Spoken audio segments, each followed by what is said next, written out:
So Reframing Leadership is the company that I started recently with two of my business partners, Dr. Todd Wysocki and Dan Vaccaro. Essentially what Reframing Leadership, or RLC, does is we go around and we speak at colleges, conferences, universities.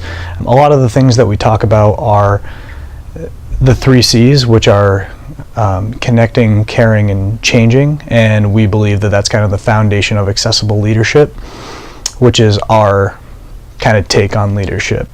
Ultimately, what inspired me to start this company and this organization was my experiences as a resident assistant and as a resident hall director.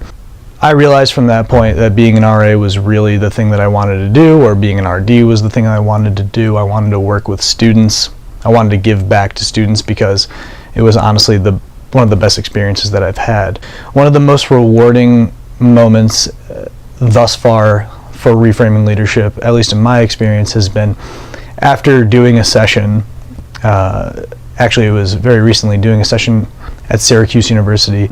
A bunch of student leaders came up to us after the talk, shook our hands, and sat with us for 10-20 minutes as a group and kind of talked to us about moving forward in student leadership, moving forward and becoming student affairs professionals, how they could get involved in reframing leadership, or how they could get involved in speaking engagements in general and public speaking.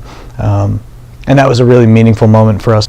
I wasn't always the most confident person, but I had a lot of mentors and a lot of people who were there for me, who were able to bring those things out in me, which is really what Reframing Leadership is for now at this point, is to give that back to the community at large. The biggest expectation that we have is that things go the way that they're supposed to, and by that I mean that we are inspiring students to go out and apply to student affairs programs, to apply to become RAs, to join fraternities and sororities, to join clubs and organizations, to make organizational change on their campuses, because that's really what we're here for. That's really what we want people to start doing, thinking about becoming a little bit more introspective and thinking, you know what, maybe I can do this. You know what, maybe I can help change our community for the better.